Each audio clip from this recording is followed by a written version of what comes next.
ONGCৰ শিৱসাগৰ স্থিত কাৰ্যালয়ৰ চৌহদত আজি উত্তপ্ত পৰিস্থিতিৰ সৃষ্টি হয়। ONGCৰ কেতবোৰ বিভাগ আন ৰাজ্য তথা জিলালৈ স্থানান্তৰিত কৰাৰ লক্ষ্যৰে গুৰুত্বপূৰ্ণ সামগ্ৰী কঢ়িয়াই নিব বিচৰাৰ সময়তে সৃষ্টি হয় উত্তেজনাময় পৰিৱেশ।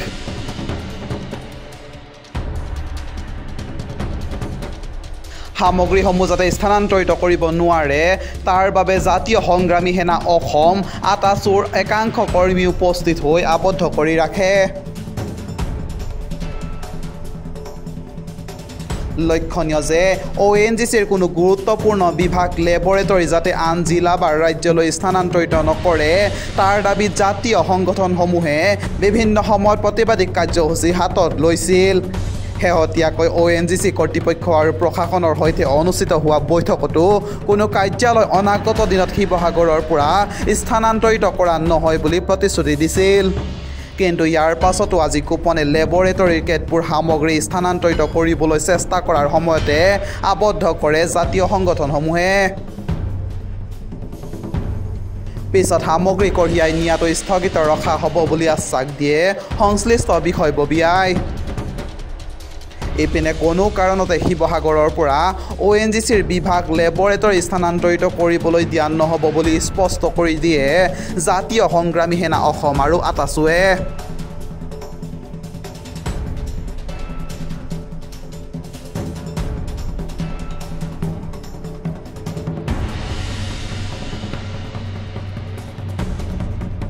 থলুৱা নীতিৰ বিৰুদ্ধে জাতীয় সংগ্ৰামী সেনা অসম সদৌ তাইহোম ছাত্ৰ সন্থাৰ লগতে অসমৰ কেইবাটাও জাতীয় জনগোষ্ঠীয় দল সংগঠনে বিগত সময়ছোৱাত আমি অবিৰতভাৱে আমি প্ৰতিবাদী কাৰ্যসূচী লৈ আহিছোঁ।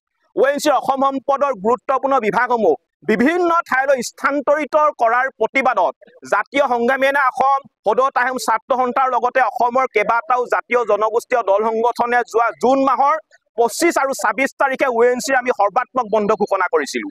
আৰু যাৰ পৰিপ্ৰেক্ষিতত শিৱসাগৰ জিলা আয়ুক্ত আৰু ONGC অসম সম্পদৰ কাৰ্যবাহী সঞ্চালকৰ লগত আমাৰ এখন বৈঠক হৈছিলে আৰু সেই বৈঠকখনৰ কাৰ্যবাহী সঞ্চালকে আমাক স্পষ্টভাৱে জনাইছিলে যে ONGCৰ অসম সম্পদৰ কোনো ধৰণৰ গুৰুত্বপূৰ্ণ বিভাগসমূহ ইয়াৰ পৰা স্থানান্তৰিত কৰা নহয়, কোনো ধৰণৰ সামগ্ৰীসমূহ ইয়াৰ পৰা স্থানান্তৰিত কৰা নহয়। কিন্তু অসমৰ ৰাইজক সম্পূৰ্ণৰূপে বিশ্বাসঘাতক কৰি অসমৰ ৰাইজক সম্পূৰ্ণৰূপে প্ৰতাৰণা কৰি ONGCয়ে আজি মনে মনে শিৱসাগৰত থকা অসম সম্পদৰ এটা গুৰুত্বপূৰ্ণ বিভাগৰ গুৰুত্বপূৰ্ণ সামগ্ৰীসমূহ তেওঁলোকে বিভিন্ন ঠাইলৈ স্থানান্তৰিত কৰা আমি হাতে লোটে ধৰা পেলাওঁ, আমি সম্পূৰ্ণৰূপে বন্ধ কৰি দিওঁ। আমাৰ স্পষ্ট কথা যে তেল যেতিয়া ইয়াত খনন কৰিছে কাৰ্যালয়সমূহ ইয়াত থাকিব লাগিব।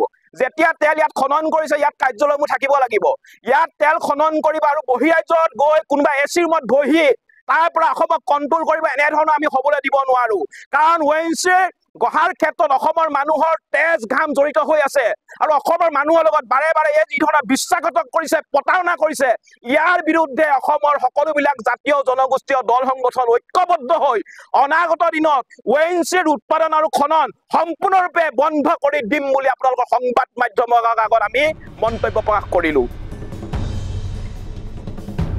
শিৱসাগৰৰ পৰা ফৰিদ আলীৰ report, news 12 Assam north east.